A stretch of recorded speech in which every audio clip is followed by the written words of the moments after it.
Greetings, friends. I am Vitaly Portnikov.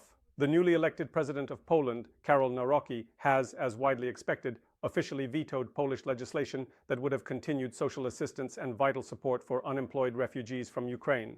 Of course, one could debate at length about how much this presidential decision actually affects Poland's economic realities.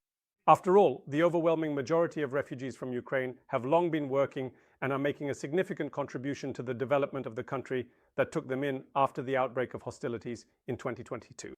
And those who are not working are mainly mothers with children who make up only a small portion of the Ukrainian citizens currently in Poland.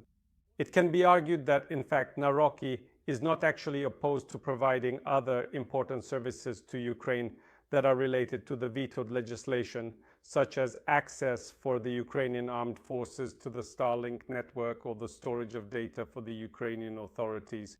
Because if the Sejm passes the law proposed by the president himself, all this assistance will continue. And the fact that Karol Nawrocki has put the political forces in the Sejm that oppose him in a position where they must either agree with the president's approach or deny Ukraine assistance can be seen as a basic element of political maneuvering and the struggle for the electorate. The same can be said about the significant initiative undertaken by Karol Nawrocki to effectively ban symbols explicitly associated with the organization of Ukrainian nationalists within Poland, and to rigorously punish the use of such controversial symbols. But perhaps it is truly worth taking a much closer and more detailed look at which specific electorate the President of Poland and his political supporters are genuinely aiming to win over and secure their crucial support. It is no secret that Karol Nawrocki won the presidential election in Poland thanks to the votes of supporters of far-right, anti-Ukrainian, and to some extent pro-Russian forces within Polish society and the political establishment. It remains obvious that without the support of these forces, Jarosław Kaczyński's party, Law and Justice, is doomed to defeat in the next parliamentary elections and further political marginalization. Thus, almost the same thing is happening to this conservative party as recently happened to the American Republicans. It turned out that without the votes of voters who hold far-right views, they are doomed to marginalization. But with these votes, they can count on victories both in presidential elections and in congressional elections. As a result, we have ended up with a completely different party with entirely different ideological, political, value, and moral orientations. But what should you do if you want to hold on to power and win elections? A similar situation is now unfolding before our eyes with Polish conservatives. And when former Polish Prime Minister Mateusz Morawiecki, who in 2022 was one of the most prominent supporters of Ukraine in the European political establishment, now supports the initiatives of Karol Nawrocki, this only shows that Morawiecki would like to remain in the political life of his country, even at the cost of abandoning support for Ukraine and possibly at the cost of creating new geopolitical and geostrategic dangers for Poland, which could ultimately lead to yet another disappearance of this state from the political map of the modern world. And as you understand, this is by no means just a figure of speech. Because if the formidable Russian Federation were to decisively defeat Ukraine and significantly strengthen its political influence throughout Europe, and if there were to emerge a deeply concerning alliance between the fervent proponents of ultra-right values within the Kremlin and certain influential factions within the White House, then the fundamental question of the very existence and continued sovereignty of independent countries like the Republic of Poland, as well as the solemn and unwavering commitments of the United States of America to steadfastly defend its democratic allies and strategic partners in Central Europe, could indeed look profoundly and completely different from the current perspective of the enduring and continued existence of these vital Central European states, at least as truly sovereign and independent states, and certainly not in the restrictive and oppressive form in which these nations existed before the momentous and transformative collapse of the Soviet Union and the subsequent liberation of these formerly subjugated territories. Of course, supporters of Karol Nawrocki will certainly say that he is in no way trying to help Russia in its fight against Ukraine, and in fact is such an anti-Russian politician that he is even subject to corresponding Russian sanctions.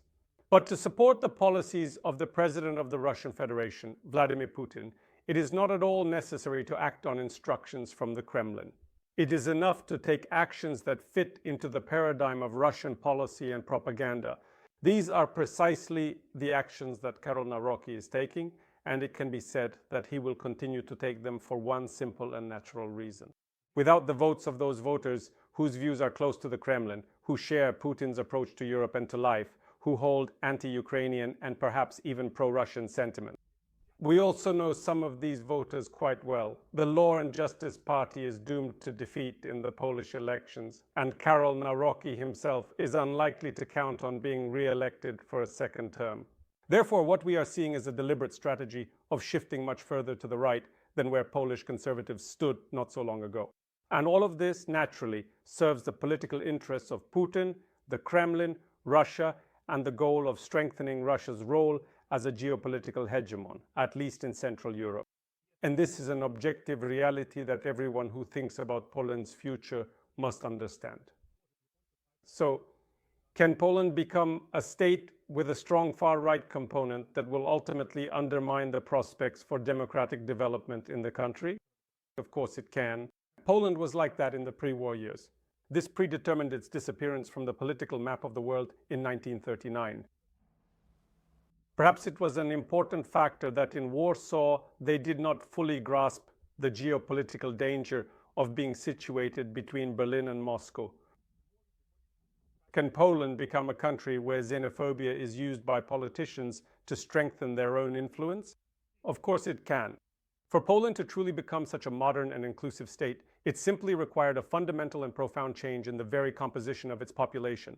Transitioning from the largely mono-ethnic country, where even significant minorities often did not readily recall or actively embrace their distinct identity, as was indeed the prevailing case in the immediate post-war communist Poland, to the more contemporary and diverse state in which many individuals still nostalgically remember and perhaps even yearn for the perceived simplicity of the mono-ethnic past, a vision which is perhaps now entirely unrealistic and practically impossible to genuinely return to in the current globalized world.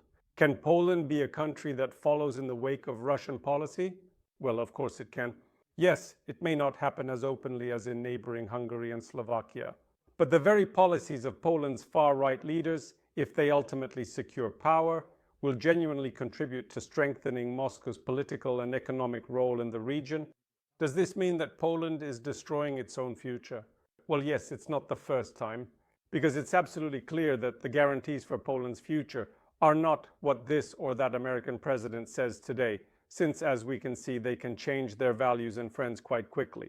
But rather, it's about how far, in terms of the penetration of foreign troops, Poland is from that country which has already occupied its territory for centuries and has done everything possible to violate Polish identity and statehood.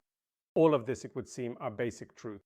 But when politicians fight for power and dream of holding on to it, the first thing they forget is the alphabet. Thank you, friends. Stay on this channel, subscribe to it, follow me on social media, and check out my channels on Patreon, Buy Me Coffee, and Donatello, which helps support user resources and the sponsorship feature right here on YouTube. Peace to you all.